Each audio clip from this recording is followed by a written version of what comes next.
Shalom, selamat malam Bapak Ibu Saudara sekalian. Kembali lagi di dalam malam penghayatan yang kedua di Minggu Sengsara ini. Bapak Ibu Saudara, kita terus bersyukur untuk kasih Tuhan yang begitu besar di dalam kehidupan setiap kita. Untuk itu saat ini Bapak Ibu Saudara, saya mengajak setiap kita untuk mengambil waktu teduh sejenak di hadapan Tuhan. Mari kita berdoa di hadapan Tuhan.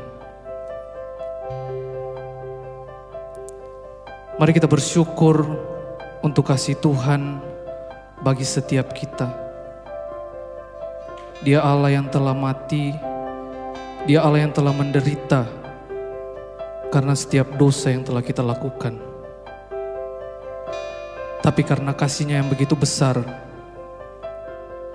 Dia datang untuk menyelamatkan setiap kita.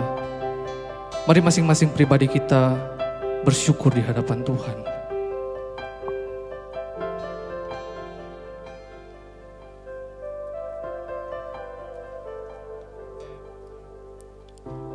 Bapa, terima kasih untuk kasih-Mu dan anugerah-Mu di dalam kehidupan kami. Kami manusia yang berdosa di hadapan-Mu Tuhan. Tapi kami bersyukur karena kasih-Mu yang begitu besar. Karena anugerah-Mu di dalam kehidupan kami masih boleh ada sampai saat ini. Kami boleh diselamatkan dari setiap dosa, setiap kami. Tuhan, terima kasih, kami sungguh bersyukur.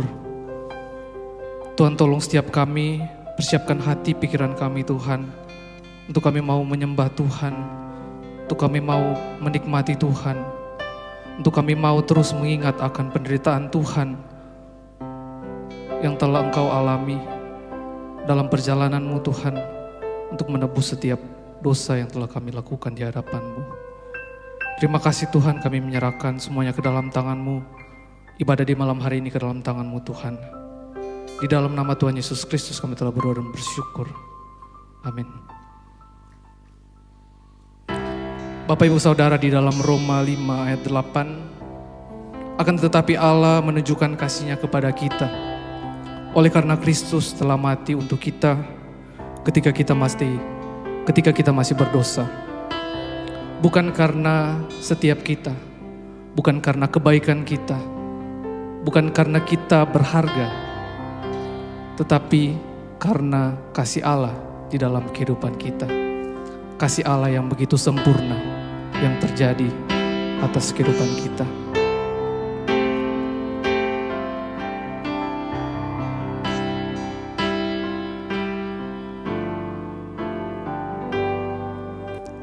Kasih yang sempurna telah ku terima dari-Mu, bukan karena kebaikanku, hanya oleh kasih karunia-Mu Kau pulihkan aku, layakku untuk dapat memanggil-Mu Bapa. Kau beri yang ku pinta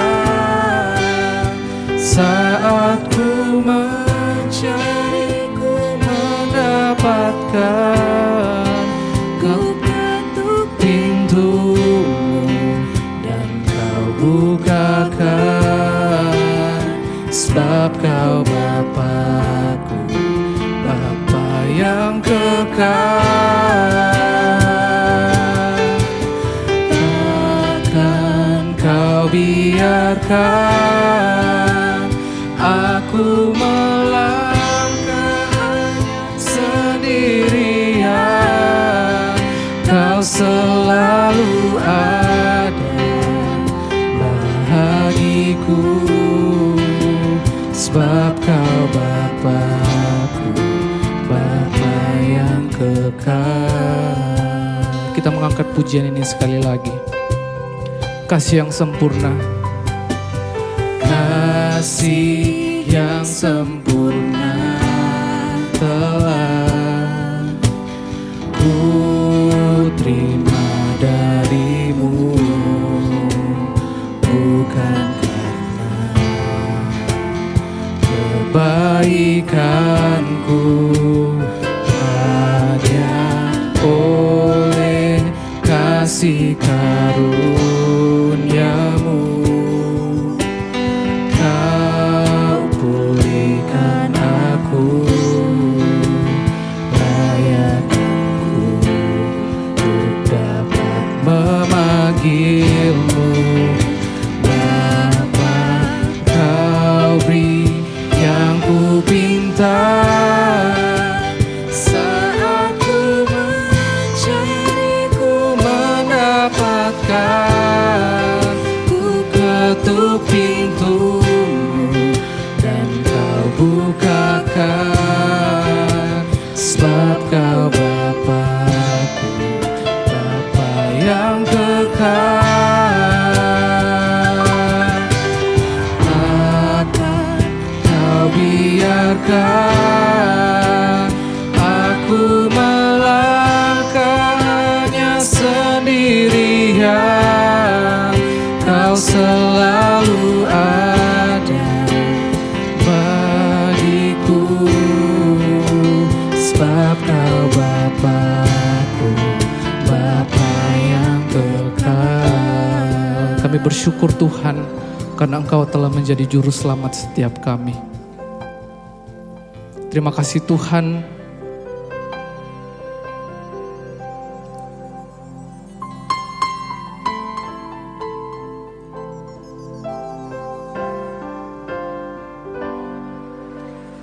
Yesus, Engkau juru selamatku, dalam janji-Mu kemenanganku,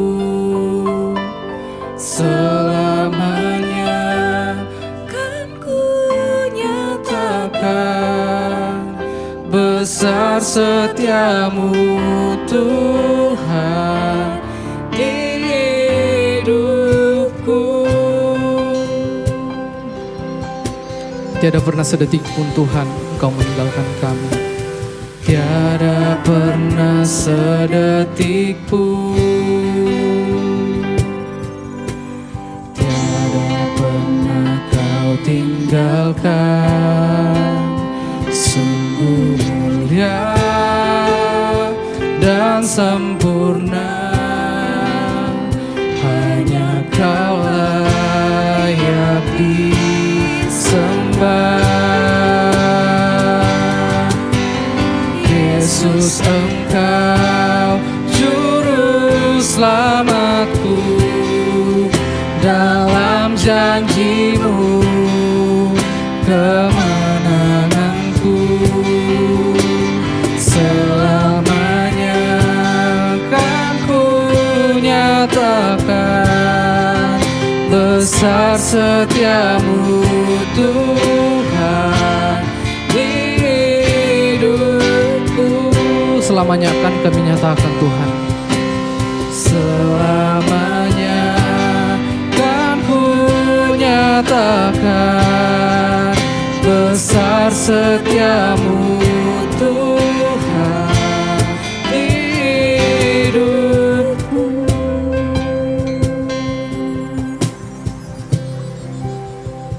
Bapak Ibu Saudara, mari kita bersatu di dalam doa. Kami bersyukur Tuhan, karena kami punya juru selamat seperti Engkau. Hingga hari ini kami boleh menjadi orang-orang yang telah dimerdekakan dari dosa dan telah menjadi anak-anak Tuhan. Kami rindu untuk membaca dan merenungkan kebenaran firman-Mu. Kiranya Engkau yang pimpin pembacaan dan perenungan kami. Biarlah sekali lagi kami boleh bersuka cita di dalam Tuhan. Ini doa kami. Berbicaralah Bapa, sebab kami siap dan sangat rindu untuk mendengarkan suara-Mu. Di dalam nama Tuhan Yesus Kristus, Tuhan dan Juru Selamat kami yang hidup, kami berdoa dan bersyukur. Amin. Bapak Ibu Saudara yang terkasih dalam Tuhan, saya rindu mengajak setiap kita untuk membuka satu bagian firman Tuhan dari Lukas pasal 23 ayatnya yang ke-33 sampai 34. Lukas 23 ayat 33 sampai 34, demikianlah firman Tuhan. Ketika mereka sampai di tempat yang bernama Tengkorak, mereka menyalibkan Yesus di situ dan juga kedua orang penjahat itu, yang seorang di sebelah kanannya dan yang lain di sebelah kirinya. Yesus berkata, "Ya Bapa, ampunilah mereka, sebab mereka tidak tahu apa yang mereka perbuat." Dan mereka membuang undi untuk membagi pakaiannya. Bapak Ibu Saudara yang terkasih di dalam Tuhan, kita tahu di sepanjang kehidupan manusia, berbicara tentang cinta, maka kemudian orang-orang akan berusaha untuk melakukan apapun. Setiap orang digerakkan oleh cinta untuk melakukan sesuatu bagi orang yang dicintainya. Supaya cinta itu bukan hanya sekedar tutur kata atau kemudian bahasa yang manis saja, tetapi ada pembuktiannya. Setiap kita punya kisah cinta masing-masing dan setiap kita pasti pernah membaca tentang kisah cinta. Akan tetapi dalam sejarah manusia dan juga sejarah Alkitab, pernahkah kita mengingat bahwa ada satu kisah cinta yang kemudian ditunjukkan oleh Allah kepada umatnya? Bapak Ibu Saudara-saudari yang terkasih di dalam Tuhan, cinta yang ditunjukkan oleh Allah Tritunggal merupakan bukti dari keagungan Allah.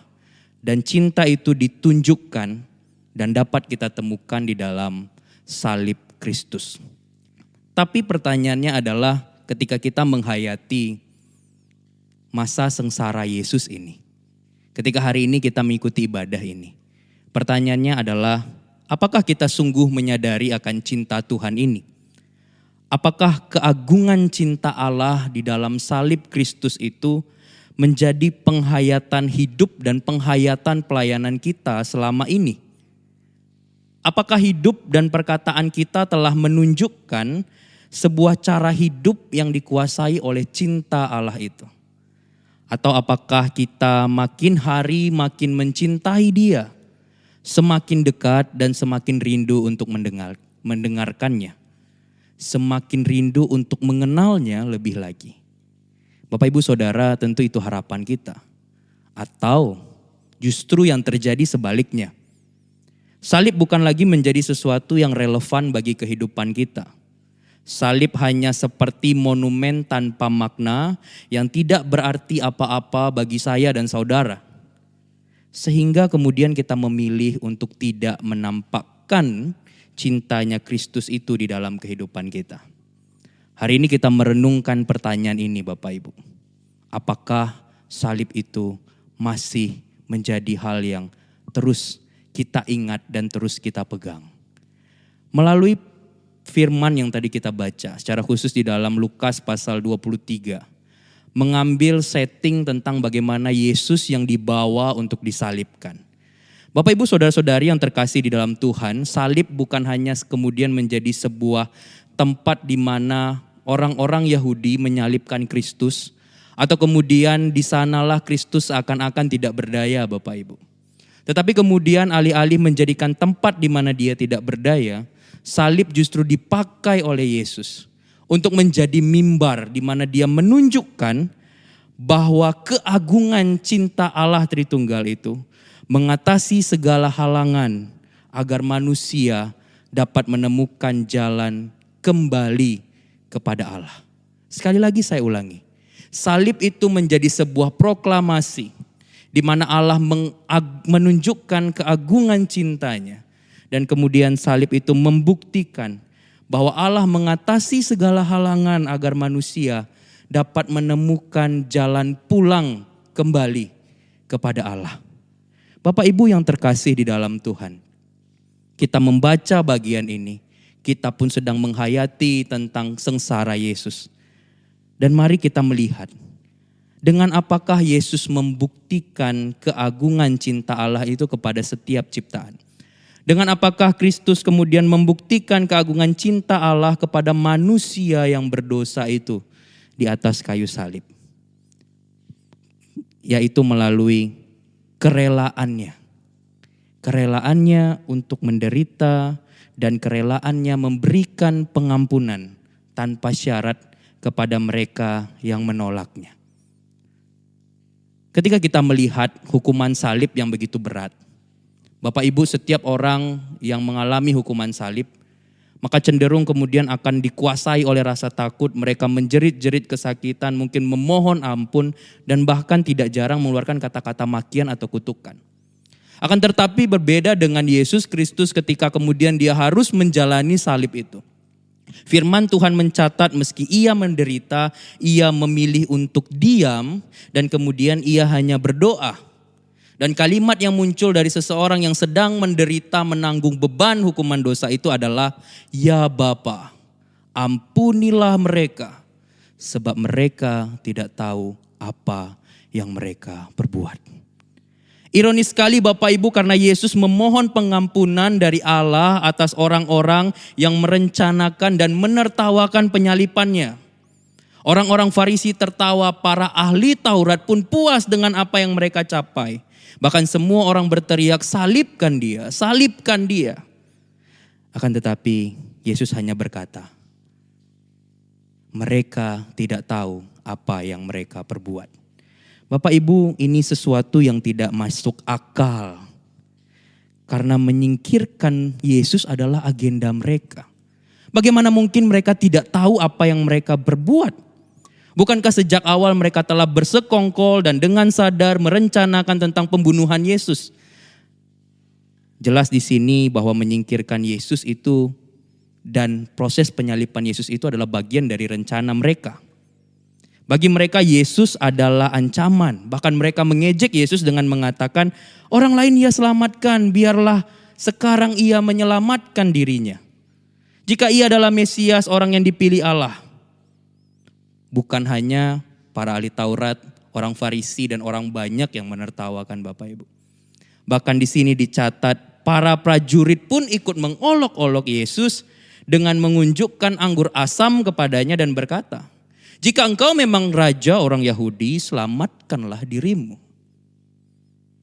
Selamatkanlah dirimu. Akan tetapi semua pelecehan, ejekan, olok-olokan yang kemudian diterima oleh Yesus itu ia hadapi dengan diam Bapak Ibu. Ia tidak membela diri karena ia tahu ini adalah satu-satunya cara. Ia tidak membela diri dan ia tidak kemudian melawan karena ia tahu penderitaan ini, kematiannya adalah rencana Allah Tritunggal yang agung. Sebagai jawaban dan jalan keluar atas persoalan utama manusia, yaitu dosa. Persoalan setiap kita juga. Ketika Yesus masuk ke Yerusalem, semua orang berteriak, "Hosana bagi anak Daud, Hosana."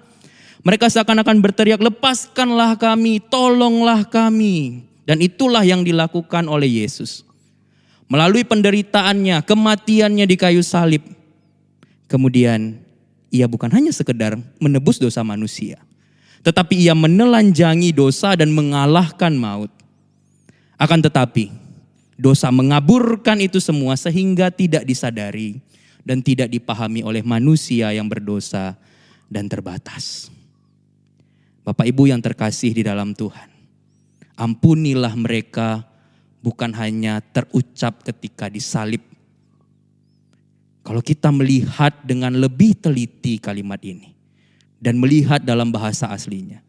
Kata ampunilah mereka itu terus-menerus muncul dan terus-menerus diucapkan oleh Yesus. Sehingga selain diam kemudian Yesus terus berdoa, menerus berdoa. Bukan saja ketika disalib. Namun ketika ia diperhadapkan di hadapan mahkamah agama, sepanjang perjalanan Via Dolorosa yang menyakitkan itu, ketika para prajurit kemudian mendorongnya ke tanah, dan bahkan ketika paku-paku itu menembus tangan dan menembus kakinya, dengan gemetaran Yesus tetap berdoa dan ia tidak berhenti berkata, "Ya Bapa, ampunilah mereka, sebab mereka tidak tahu apa yang mereka perbuat." Bapak Ibu, mengapa Yesus harus menjalani jalan salib itu? Supaya hari ini setiap kita yang mengikuti ibadah ini, Supaya hari ini setiap kita yang tadi bernyanyi, Yesus Engkau Juru Selamatku. Supaya setiap kita yang hari ini dalam penghayatan akan sengsara Yesus, sungguh-sungguh sudah merdeka dari dosa. Allah memberikan jalan untuk berdamai dengan Dia. Di atas salib, Allah mencurahkan anugerahnya yang cuma-cuma dan tanpa syarat kepada manusia yang berdosa dan bersalah di hadapan Allah. Roma 5 ayat 8 berkata, akan tetapi Allah menunjukkan kasih-Nya kepada kita oleh karena Kristus telah mati untuk kita, bahkan ketika kita masih berdosa. Bapak Ibu sadar atau tidak sadar, dulu kita adalah orang-orang yang hadir di dalam penyaliban Yesus itu. Kita menolak Allah, kita hidup dengan pikiran dan agenda kita sendiri. Akan tetapi karena cintanya yang besar kepada kita, Allah mengampuni kita melalui pengorbanan Yesus Kristus yang menanggung semua hukuman kita di salib. Yesus setia dan tekun menjalani jalan salib agar apa? Agar keadilan Allah yang seharusnya ditanggungkan kepada kita, kemudian ditanggungkan ke atasnya. Yesus rela menjadi terhukum di kayu salib untuk apa? Untuk memperdamaikan manusia dengan Allah. Yesus menderita agar dapat memulihkan kembali relasi kita dengan Allah. Di dalam perenungannya akan hal ini, 1 Petrus 3 ayat 18 berkata bahwa Kristus telah mati sekali untuk dosa-dosa kita. Ia yang benar untuk orang-orang yang tidak benar, supaya Ia membawa kita kepada Allah. Bapak Ibu, berbahagialah kita. Mengapa? Karena kita adalah orang-orang yang dicintai oleh Allah. Orang-orang yang dikasihi oleh Allah. Belas kasihan Tuhan dan anugerahnya ada bagi kita. Sehingga hidup kita ini menjadi punya harapan. Dan kita jadi punya kehidupan. Mengutip dari pendeta Rick Warren, Bapak Ibu, dia pernah berkata begini. Allah mendedikasikan salib sebagai simbol cinta kasih-Nya melalui Kristus kepada kita yang dicintainya. Yesus rela menanggung penghinaan itu. Yesus rela menanggung penderitaan itu. Sampai mati terhina di kayu salib. Agar kita yang berdosa ini menemukan jalan untuk kembali pulang kepada Allah. Dengan cintanya, Kristus rela menempuh jalan kesengsaraan. Menapaki jalan salib. Rela mati. Agar setiap kita orang-orang yang berdosa ini dapat datang kepadanya dengan penuh sukacita. Bukan lagi sebagai orang-orang dalam hukuman dosa. Melainkan sebagai orang-orang yang telah dimerdekakan dari dosa. Dan hidup di dalam Dia. Bapak Ibu yang terkasih, lalu apa respons kita akan keagungan cinta Allah ini? Di Kalvari sana Allah mengulurkan tangannya dan menerima kita kembali karena Kristus. Respons yang seharusnya yang kita lakukan adalah pertama-tama sekali kita bersyukur untuk kasih Tuhan. Kita bersyukur untuk hidup di dalam Dia.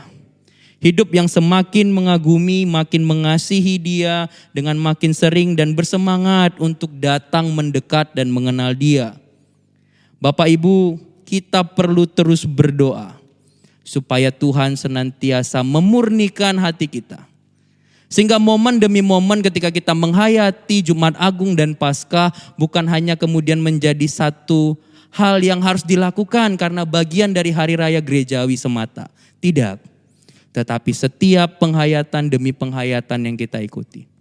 Kemudian kita akan mengingat. Di salib itu, Yesus menunjukkan cintanya. Dan di salib itu, Allah Tritunggal kemudian membuktikan keagungan cintanya. Bagi saya dan bagi kita semua. Supaya apa? Supaya kita kemudian punya jaminan hidup yang kekal di dalam Dia. Bapak Ibu Saudara, salib menggetarkan dan menyentuh hati kita untuk memenuhi kembali hati kita. Salib itu menggetarkan dan kembali menghangatkan hati kita. supaya hati kita yang dingin itu dapat kembali dihangatkan oleh cintanya Tuhan. Biarlah setiap kita boleh terus ingat akan cintanya Tuhan. Dan kemudian boleh terus hidup seturut dengan kebenaran Tuhan saja. Setiap momen Paskah, setiap momen Jumat Agung membuat kita semakin menghayati bahwa kita ini hanyalah orang-orang yang menerima anugerah dan hidup anugerah demi anugerah untuk kemudian terus hidup di dalam kebenarannya. Bapak Ibu Saudara yang terkasih di dalam Tuhan, kalau hari ini kita yang mengikuti ibadah ini dalam kondisi kemudian apakah Tuhan mencintai kita? Maka firman Tuhan menunjukkan hal itu. Kalau kita yang hari ini dalam ibadah ini bertanya, apakah kasih Tuhan itu ada bagi saya? Maka firman Tuhan mengatakan bahkan kasihnya lebih besar dari apa yang kita bayangkan. Dan kalau kita bertanya, apakah Allah sungguh-sungguh menyelamatkan kita? Maka firman Tuhan hari ini menunjukkan kepada kita bahwa Kristus sungguh-sungguh telah mati di kayu salib. Dan sungguh-sungguh telah bangkit untuk kemudian kita diselamatkan di dalam Dia. Dibenarkan dan dikuduskan di dalam Dia. Saya ingin mengajak kita semua untuk mengambil waktu teduh sejenak di hadapan Tuhan.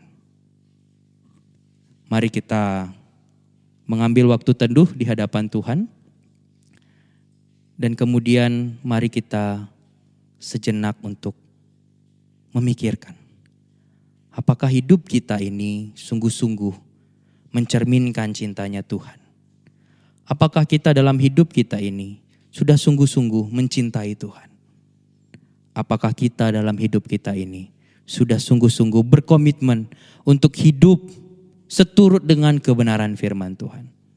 Dan apakah hidup kita ini sudah dikuasai oleh cintanya Tuhan? Kalau sampai hari ini kita kemudian masih cinta pada yang lain selain Tuhan, maka firman Tuhan berkata, bertobatlah.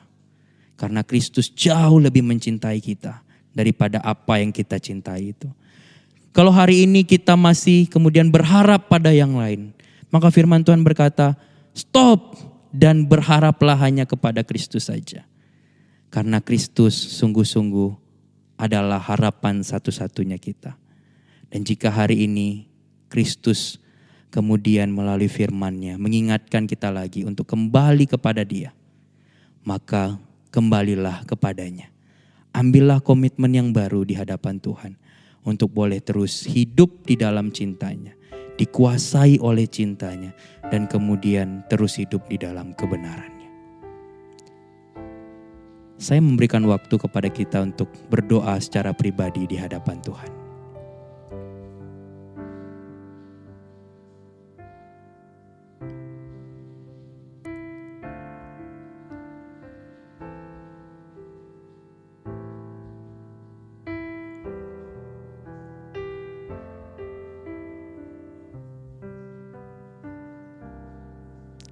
Mari kita berdoa. Kami bersyukur kami punya Allah Tritunggal. Allah Bapa yang merencanakan keselamatan. Allah Anak Tuhan Yesus Kristus yang menggenapinya. Dan Allah Roh Kudus yang melahirbarukan setiap kami. Kami bersyukur karena kami orang-orang yang tidak layak ini kemudian mendapatkan anugerah Allah untuk terus hidup di dalam Tuhan. Dulu kami diperuntukkan bagi kematian yang kekal, tetapi sekarang kami hidup dan kemudian diperuntukkan bagi kehidupan yang kekal bersama dengan Tuhan. Terima kasih untuk cinta-Mu yang besar. Terima kasih karena setia-Mu. Terima kasih karena pengorbanan-Mu bagi setiap kami. Kami rindu biarlah setiap momen penghayatan kami tidak berlalu begitu saja, tetapi sungguh-sungguh kemudian melalui setiap momen penghayatan kami akan kematian Engkau. Kami boleh terus mengingat bahwa kami ini orang-orang yang dikasihi oleh Allah. Dan kemudian hidup kami pun hanya untuk mengasihi Allah dan memuliakan Allah saja. Terima kasih untuk firman-Mu pada malam hari ini. Kami sungguh-sungguh bersyukur. Engkau sungguh-sungguh menjadi juru selamat kami dan kami bersuka cita di dalam Engkau.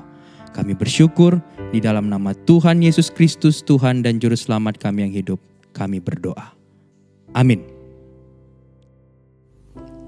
Bapak Ibu Saudara sekalian, saat ini kita akan mengakhiri ibadah di malam hari ini.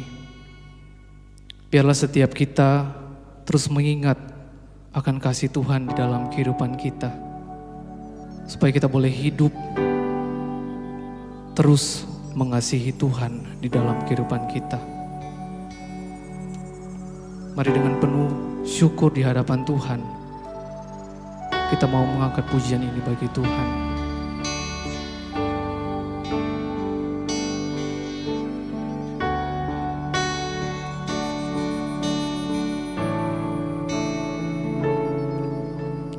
Ku mahkotai Raja hidup, mulia bagimu.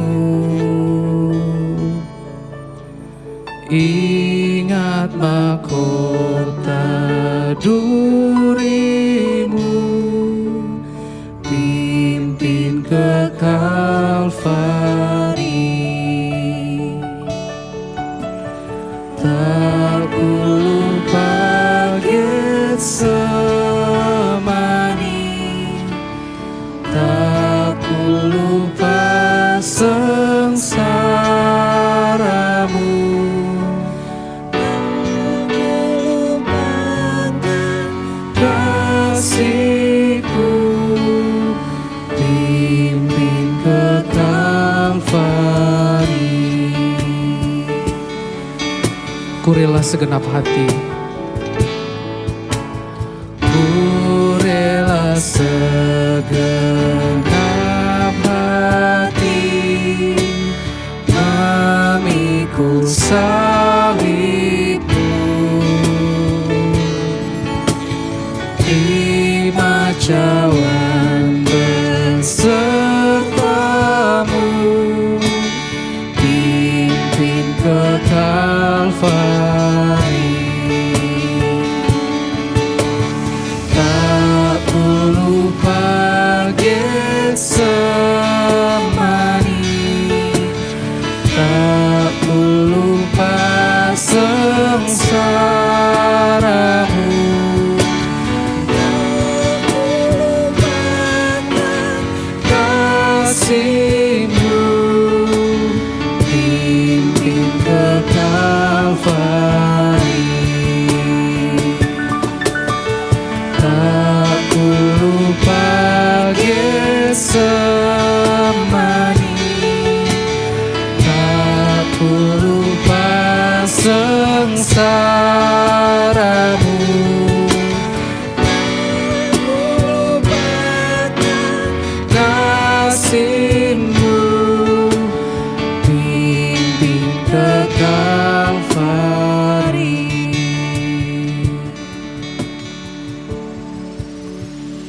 Mari kita bersatu di dalam doa. Kami bersyukur Tuhan untuk ibadah penghayatan kami malam hari ini yang boleh Tuhan pimpin. Kami rindu biarlah setiap momen penghayatan kami, sungguh-sungguh kami boleh sekali lagi mengenal Tuhan lebih dalam. Dan sungguh-sungguh boleh menemukan sekali lagi akan cinta kasih Tuhan di dalam kehidupan kami. Kami tidak mau momen demi momen hidup kami ini berlalu begitu saja.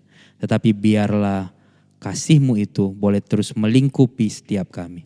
Dan pimpin kami untuk boleh terus hidup seturut dengan kebenaran firman Tuhan. Mensyukuri untuk setiap anugerah Tuhan dalam kehidupan kami. Untuk boleh terus menyaksikan tentang kasih Tuhan itu kepada orang-orang di luar sana. Bapak Ibu yang terkasih di dalam Tuhan, teruslah kita mengerjakan bagian kita untuk terus mengabarkan Injil Yesus Kristus dimanapun kita berada. Biarlah hati kita yang telah dikuasai oleh cintanya Tuhan boleh kemudian mendorong kita untuk terus membagikan cintanya Tuhan kepada orang-orang di luar sana. Setiap mereka yang kemudian saat ini butuh pengharapan di dalam Tuhan, butuh cintanya Tuhan. Biarlah hidup kita sungguh-sungguh boleh menjadi surat Kristus yang terbuka, sehingga kita boleh terus memancarkan kasih Kristus, dan orang lain boleh terus merasakan kasih Kristus melalui kehadiran kita. Dan ketika kita akan terus menjalani kehidupan kita ke depan, kita terus percaya bahwa kasih karunia dan damai sejahtera dari Allah Bapa, cinta kasih yang sempurna di dalam Tuhan Yesus Kristus, kekuatan, penghiburan, penyertaan Allah Roh Kudus senantiasa akan menyertai setiap kita, mulai dari hari ini dan sampai selama-lamanya. Di dalam nama Tuhan Yesus Kristus, Tuhan dan Juru Selamat kami yang hidup, kami berdoa dan bersyukur. Amin.